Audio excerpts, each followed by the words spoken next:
자, 여러분 안녕하십니까? 반갑습니다. 부동산 세법의 김동수입니다.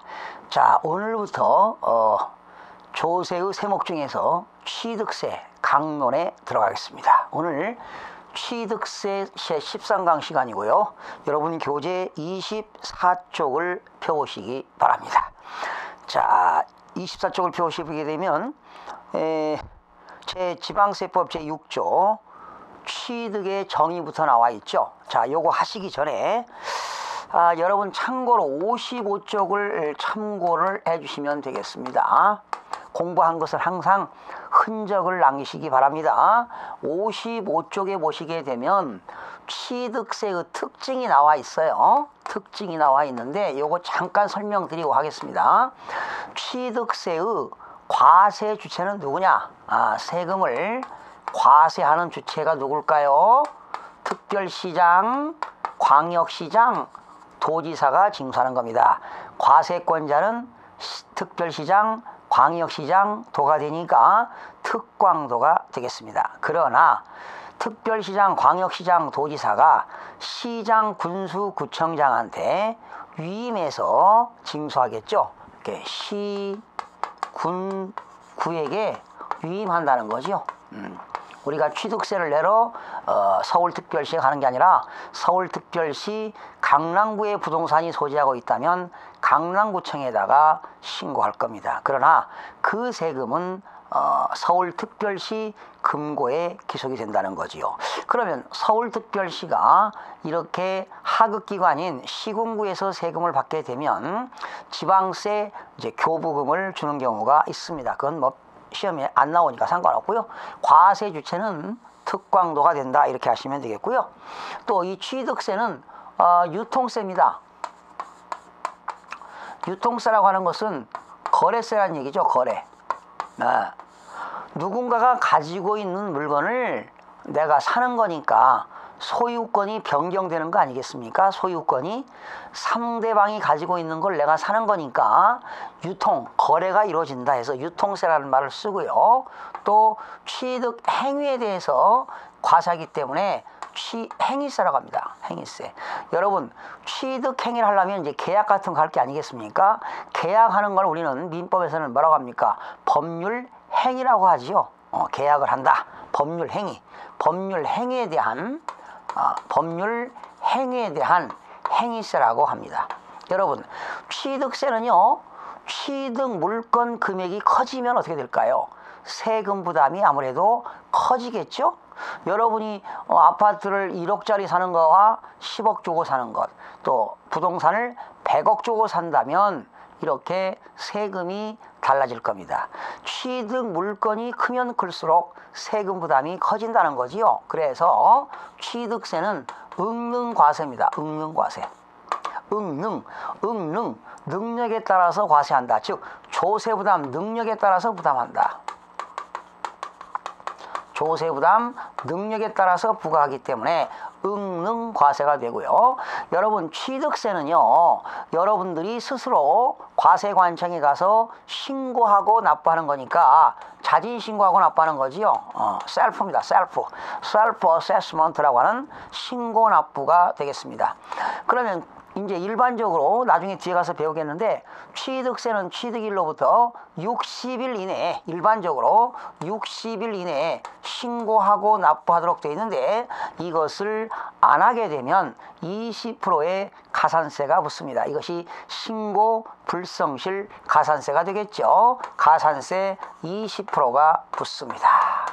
여러분 취득세는요, 물건을 사는 거잖아요. 물건, 토지를 사고 건축물, 차량, 선박, 항공기 이런 물건을 사기 때문에 물세라는 말 씁니다. 물세, 물체를 중심으로 과세한다.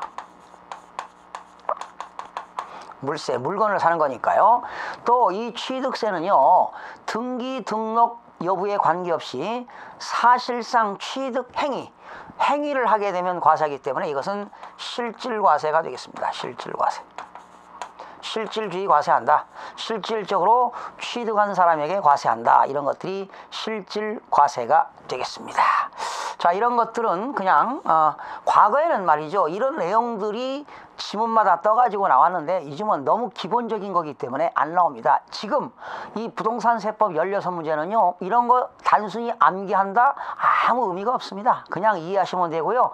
전반적인 내용과 흐름을 알고 있는가 이렇게 응용력 배양하는 그러한 문제들이 출제되고 그 사고력이 있느냐 유추 해석을 할 수 있느냐 이런 거기 때문에 이런 거 암기할 필요는 없고요. 간결하게 요약하시면 되겠습니다. 부담 가지 않습니다. 다시 이제 여러분 24쪽에 취득세의 의의가 이렇게 쭉 나와 있는데요. 자, 취득이란 뭐냐 이 말이죠. 거기 자, 지방세법 제6조 취득의 정의가 나왔죠.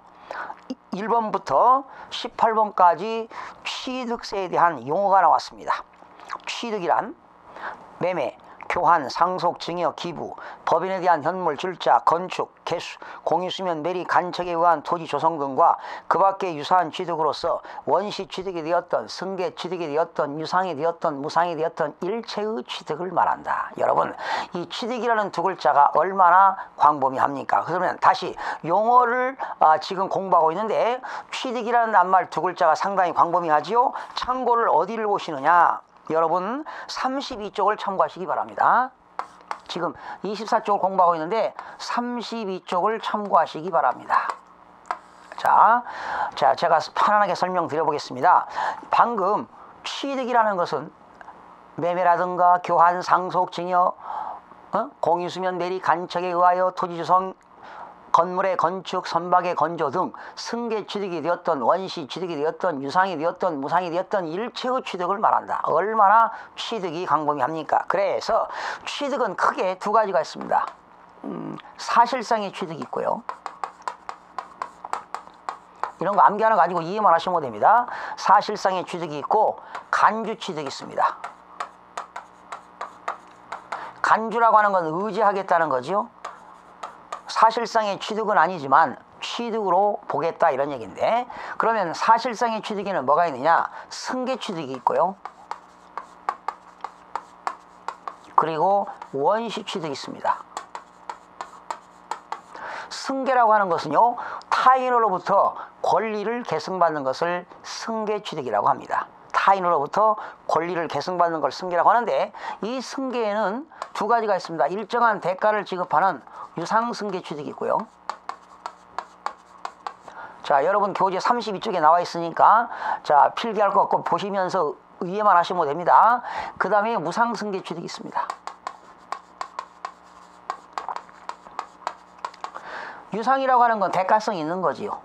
타인에게 일정한 대가를 지급하고 취득하는 것이 유상승계 취득이 되겠고, 무상이라고 하는 건 일정한 대가를 지급하지 아니하고 취득하는 것이 무상승계 취득이 되겠습니다. 대가성이 있다, 유상. 대가성이 없다, 무상 되겠고요. 이 유상승계 취득에는 일반적으로 뭐가 있느냐? 매매라고 하는 건 팔고 사는 겁니다. 매도인이 파는 사람, 매수인은 사는 사람. 민법 시간에 나중에 배우는데요, 매매가 있습니다. 이때 매매, 민법 시간에 배웠는지 모르겠는데 매매는 계약에 들어가지요. 계약. 매도인이 매도하겠다는 의사표시를 청약이라고 하고, 매수인이 매수하겠다는 의사표시를 청약이라고 하는데, 청약과 승낙이, 그러니까 매도인이 매도하겠다는 의사표시를 청약, 매수인이 매수하겠다는 의사표시를 승낙, 청약과 승낙이 있으면 계약이 성립되는 거죠. 그러면 매도인과 매수인은 둘 다 권리와 의무가 있습니다. 매도인은 매도해야 되는 소유권 이전 의무가 있고, 매수인은 대금 지급 의무가 서로 있게 되는데요, 이러한 매매입니다. 또 교환입니다. 교환이라는 건 서로 바꾸는 거지요. 야, 내 토지 줄게, 네 건물 줄래? 바꾸는 것이 교환이 되겠습니다. 또 법인에 대한 현물 출자라는 게 있죠. 법인에 대한 현물 출자는 내가 가지고 있는 건물을 어느 주식회사에 물건으로 출자하는 것을 현물 출자라고 하는 겁니다. 그럼 보실까요? 김동수가 가지고 있는 건물을 어느 주식회사에 출자하게 되면 나는 나의 건물 소유권이 법인 앞으로 넘어가는 거니까, 여러분, 나는 양도한 거예요. 법인은 취득하게 되는 겁니다. 그래서 매매라든가 교환이라든가 법인에 대한 현물 출자는 대가성이 있는 유상승계 취득이다, 이런 얘기를 하는 겁니다. 이제 그냥 간결하게 그냥 대충 이해만 하면 됩니다. 이런 거 시험에 안 나옵니다. 이렇게 포괄적인 것을 나오지, 예, 제가 나중에 다 쪽집게 문제 해드릴 생각 걱정하지 마시고요. 그 다음에 무상승계 취득은 부모가 돌아가셔서 상속을 받았다. 상속. 또 부모로부터 살아생전에 징여를 받았다. 징여. 또는 누구한테 기부를 받았다. 이런 것들이 되겠습니다. 거기 나왔죠. 상속 이런 거. 상속, 증여, 기부 등 이런 것들이 무상승계 취득이 되겠고요. 원시 취득이라고 하는 것은 타인으로부터 권리를 계승받는 것이 아니라 최초로 처음으로 얻어지는 취득을 원시 취득이라고 합니다. 그러니까 최초의 취득을 말하겠죠. 최초로 이루어지는 취득을 원시 취득이라고 합니다. 거기 나왔습니다. 여러 가지가 나와 있죠. 예를 들어 볼게요. 거기 책에 있는데 토지가 있어요. 바닷가라든가 하천을, 여러분 토지는 학개론 시간에 배웠죠. 토지는 생산이 됩니까 안 됩니까? 안 됩니다. 생산이 안 됩니다. 예. 생산이 안 된다. 뭡니까? 부증성입니다. 움직이지 않는다. 토지는 부동성. 생산이 안 된다. 부증성. 그런데 이 토지는 생산이 안 되잖아요. 부증성입니다. 증가가 안 됩니다. 그런데 공유수면 매립, 간척에 의해서 토지를 조성했다. 바닷가라든가 하천을 매립하거나 바닷가를 막아서 간척에 의해서 토지를 조성했다면 토지가 만들어진 거니까 이것은 원시 취득이 되겠습니다. 이때 공유수면을 매립하거나 간척에 의해서 토지를 조성했는데 농지를 조성하게 되면 취득세는 면제입니다. 면제라는 것은 100% 감면이 있다는 내용입니다. 두 번째, 건축물입니다. 건축법에 의해서 건물을 건축했다. 컨스트럭션, 건축했다. 거기 보면 새롭게 건물을 짓는 걸 뭐라고 합니까? 신축이라고 합니다. 이거는 공법 시간에, 건축법 시간에 배울 겁니다. 나중에 배우니까. 그러니까 결과적으로 1차 과목이 다 연결된 거지요. 연결돼서 여러분들이 동시에 학습하는 것이 효율성이 있습니다. 건축에는 새롭게 짓는 걸 신축, 5층 건물의 6층 증축, 건축물의 연면적을 증가시키는 것을 증축이라고 합니다. 그 다음에 건물을 철거하고 다시 짓는 것을 뭐라고 한다? 개축이라고 합니다. 개축. 그리고 건물이 천재지변에 의해서 멸실돼 가지고 거기다가 동일 건물을 축조하는 것을 재축이라고 합니다. 재축. 그리고 동일 지번상에서 건물을 철거하지 않고 옮기는 것을, 동일 지번상에서 옮기는 것을 과거에는 이축이라는 말 썼는데 지금은 이전이라는 말을 씁니다. 그래서 건축에는 5가지입니다. 신축, 증축, 개축, 재축, 이전, 이런 것들이 건축이 되겠습니다. 그 다음에 선박을 만드는 걸 뭐라고 합니다? 건조라고 합니다. 선박을 만드는 걸 건조도 원시 취득에 들어갑니다. 네 번째, 차량과 기계장비와 항공기 이런 것들을 제조, 조립하는 것도 원시 취득에 들어갑니다. 근데 중요한 게 있어요. 여러분 이해를 하세요. 이런 게 시험에 나오는 거지요. 응용력 있는가? 현대 자동차에서 어느 자동차 회사에서 자동차를 제조, 조립했다면 그게 원시 취득이지요. 그들은 취득세를 안 냅니다. 왜? 판매 목적이니까요. 상품이기 때문에. 그러면 누가 내느냐? 소비자, 실수요자가 취득세를 내겠죠. 그래서 이런 게 있습니다. 선박을 건조하거나 차량과 기계장비, 항공기를 제조, 조립하는 것은 원시 취득이지만 취득세를 부과하지 아니한다. 왜? 판매 목적이니까. 누구에게 과세한다? 실수요자에게 과세한다. 이런 것들이 응용력을 테스팅하는 문제가 되겠습니다. 그 다음에 그래서 거기 나왔죠. 차량과 기계장비, 항공기 및 주문에 의하여 건조되는 선박은 승계 취득의 경우에 과세한다. 화살표 하시고 실수요자, 소비자에게 과세한다. 소비자에게 과세한다. 5번째, 광어권이라는 게 있습니다. 광어법 규정에 의해서 일정한 광구에서 광물을 채굴할 수 있는 권리가 강어권입니다. 또 일정한 수면에서 어업을 할 수 있는 권리가 어업권이 되겠는데 이러한 강어권, 어업권을 출원에 의한 취득은 취득세를 면제합니다. 그러나 남이 가지고 있는 강어권, 어업권을 승계 취득했다면 그것은 세금을 내야 될 겁니다. 여러분이 누군가가 가지고 있는 강업권을 돈 주고 샀다. 승계취득 과세입니다. 강업권, 어업권을 무상으로 증여받았다. 무상승계취득도 과세가 되겠습니다. 그리고 여섯 번째, 민법상 시효취득인데요. 이건 민법 245조 1항에 나오는 건데요. 시효취득입니다. 예. 시효취득. 거기 시효가 완성된 날로부터 부동산은 20년, 동산은 10년인데요. 타인의 부동산을 오랜 기간 동안 평온 공연하게 아무런 일이 없이 점유함으로써 취득으로 인정하는 것이 시효취득이 되겠습니다. 등기가 안 된 부동산은 몇 년이요? 20년이 되겠고요. 그리고 등기 안 된 동산은 몇 년입니까? 10년. 그러니까 등기 안 된 부동산을 20년 동안 평온 공연하게 점유하고 있었다면 자동으로 취득으로 인정받는 것이 시효취득이 되겠습니다. 민법 시간에 배웠을 겁니다. 자, 이런 것들이 바로 뭐냐? 원시취득이라는 겁니다. 원시취득. 그래서 이렇게 취득에는 사실상 취득에는 승계취득이 있고 원시취득이 있다. 승계취득에는 일정한 대가를 지급하는 유상승계취득이 있고 일정한 대가를 지급하지 아니하는 무상승계취득이 있다. 그리고 원시취득이라는 것은 타인으로부터 권리를 계승받는 것이 아니라 최초로 만들어지는 취득이 원시취득인데 거기 책에 있듯이 6가지가 원시취득이 되겠습니다. 간주취득이라는 것은 취득으로 의지하는 것이지요. 취득으로 의지하는 건데 여기에는 4가지가 나와 있는데요. 자, 여러분 예를 들어서 토지의 지목이 변경되었다.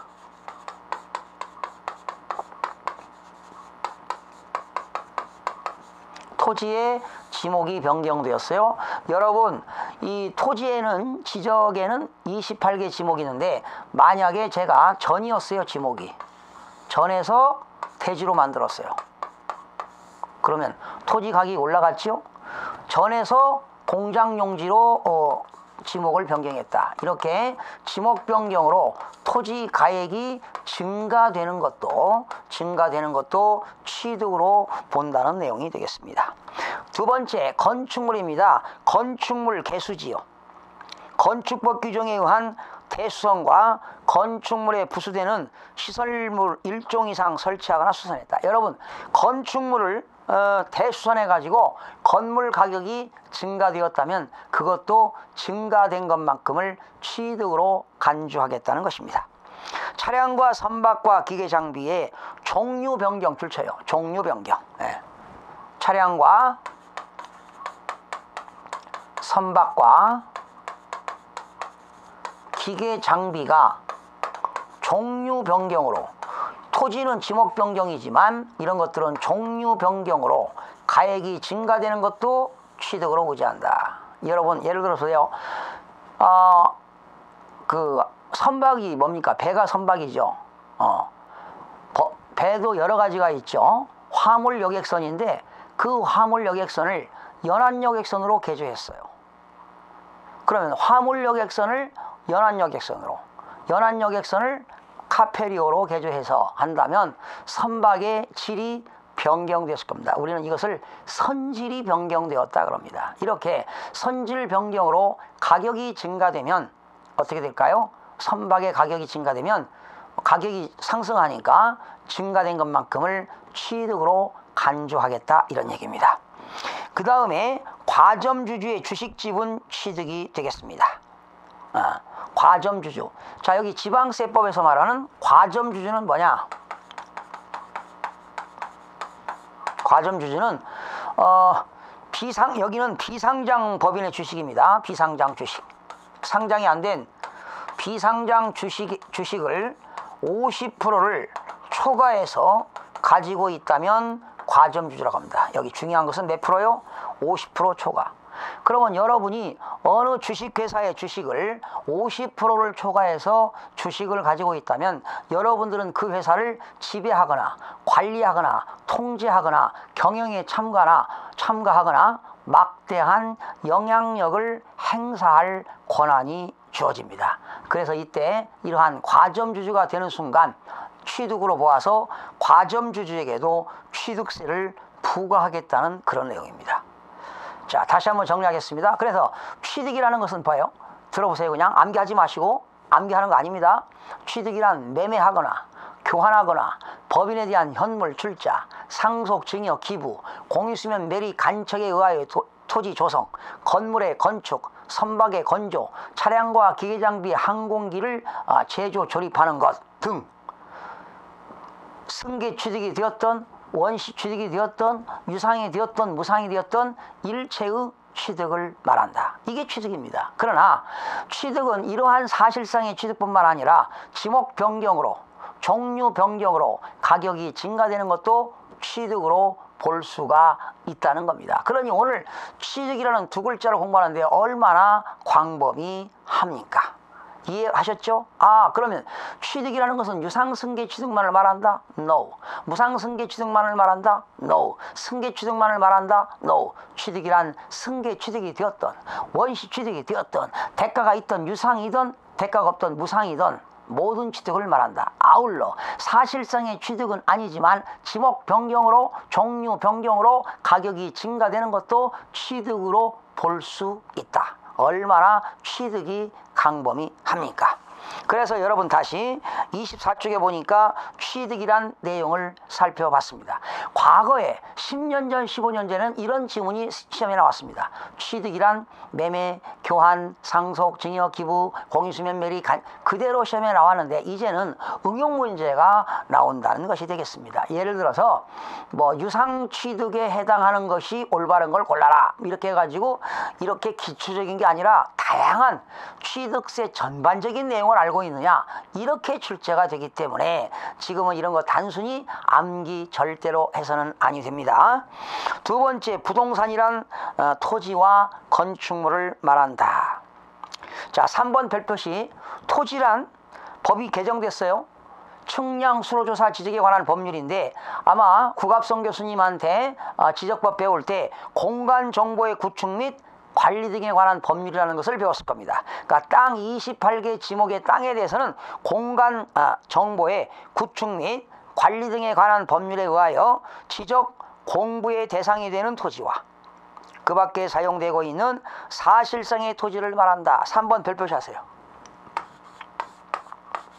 자, 이런 것들은 시험에 지문으로 쓸 수가 있습니다. 그대로 토지란 공간정보의 구축 및 관리 등에 관한 법률에 따라서 지적공부, 토지에 대한 장부, 공적인 장부가 있죠. 지적공부에 등록이 되는 토지와 그리고 그 밖에 등록이 되어 있지 않더라도 사실상 토지를 말한다. 만약에 사실상 토지는 해당하지 않는다 그럼 틀리겠죠. 사실상의 토지를 말한다. 이게 토지의 그 정의가 되겠습니다. 건축물, 네 번째 건축물 나왔죠. 건축물은 얼마나 광범위합니까? 자, 건축법 공법 시간에 건축법 배울 겁니다. 우리 여러분 이 세법은요 대한민국에 한 법이 1300개가 되는데요 수백 개의 법이 이 세법에 등장하고 있습니다. 그래서 세법은 참 이 종합예술입니다. 이게 상당히 원래 세법은 몇 년씩 공부해도 다 알 수가 없는데 지금 여러분들 처음 해는 좀 따라오기 힘들지만 다른 과목들하고 다 연관되기 때문에 하시다 보면 어렵지 않습니다. 건축물이란 건축법에 따른 건축물과 토지에 정착하거나 자 지하공간 또 지하 또는 다른 구조물에 설치하는 레저 시설이라는 게 있습니다. 레저. 여러분 레저 시설이라는 게 뭐죠? 레저라는 건 즐기는 거잖아요. 풀장, 스케이트, 여기 레저 시설.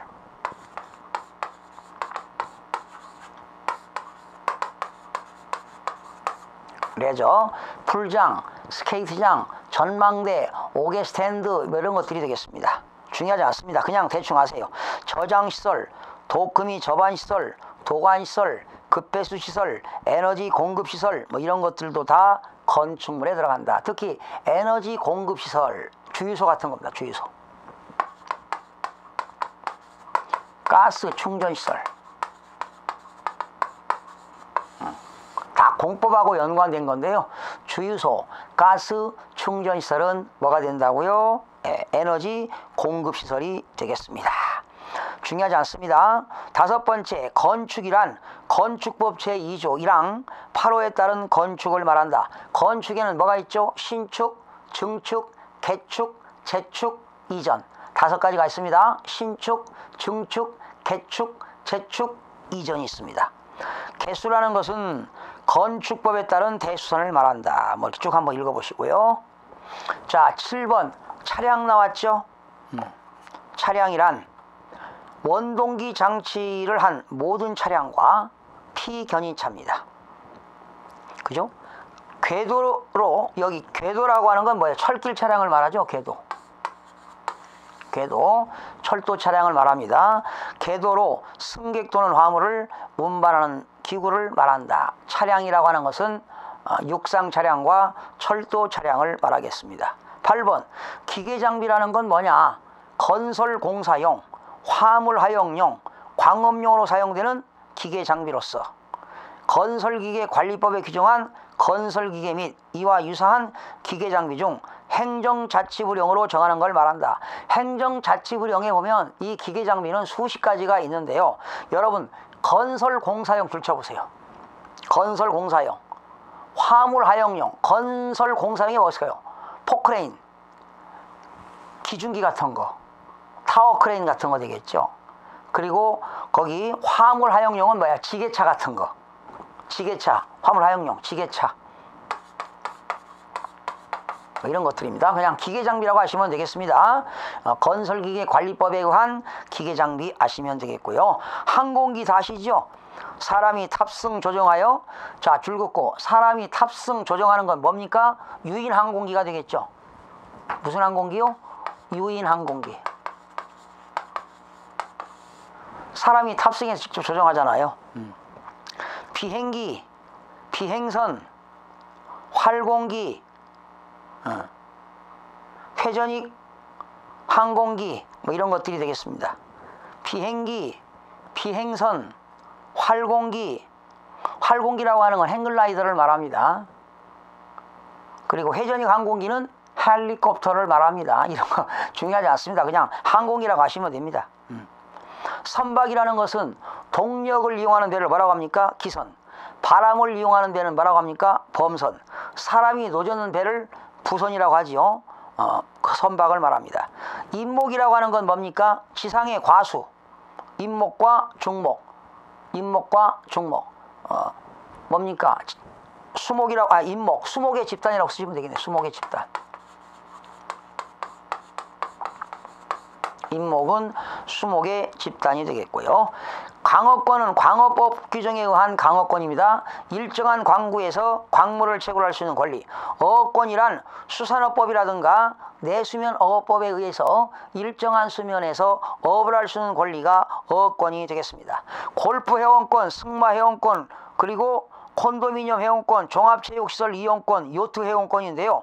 17번만 16번 동그라미 주세요. 16번. 16번 콘도미니엄 회원권은요, 관광입니다. 이건 관광진흥법. 콘도미니엄 회원권은 관광진흥법에 의해서 콘도미니엄 이런 휴양시설로서 대통령이 정하는 시설을 이용할 수 있는 권리. 여러분, 콘도미니엄 회원권 아시잖아요.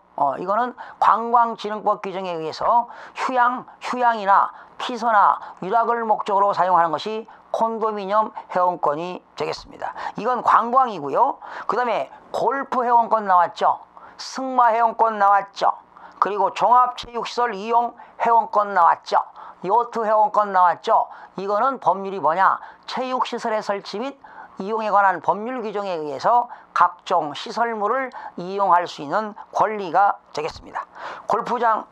골프 회원권은 체육시설의 설치 및 이용에 관한 법률 규정에 의하여 회원제 골프장 회원입니다. 바로 정규홀입니다. 9홀 아니라 정규 18홀 이상 회원제로 골프장을 이용할 수 있는 권리가 골프 회원권이 되겠고요. 승마 회원권은 승마장의 회원으로서 승마장을 이용할 수 있는 권리가 되겠고요. 종합체육시설 이용권은 각종 종합체육시설을 이용할 수 있는 권리가 되겠습니다. 호텔에 가면은 사우나 회원권, 헬스클럽 이용권, 뭐 이런 거 여러 가지 있죠. 헬스 이런 거 있고, 그 다음에 승마 회원권이 있고, 18번 요트 회원권입니다. 회원제 요트장에서 회원으로 요트장을 이용할 수 있는 권리, 이런 것들이 취득세에서 나오는 용어가 되겠는데요. 바로 이런 것들은 취득세를 내는 것을 공부했습니다. 건자는 강어권, 어권, 골프 회원권, 콘도미니엄 회원권, 승마 회원권, 종합체육시설 이용 회원권, 요트 회원권이, 이런 것들이 취득세를 내게 되는 건데, 자, 용어 정의를 살펴봤고요. 다음 시간부터 의무자를 학습하도록 하겠습니다. 여러분 수고하셨습니다.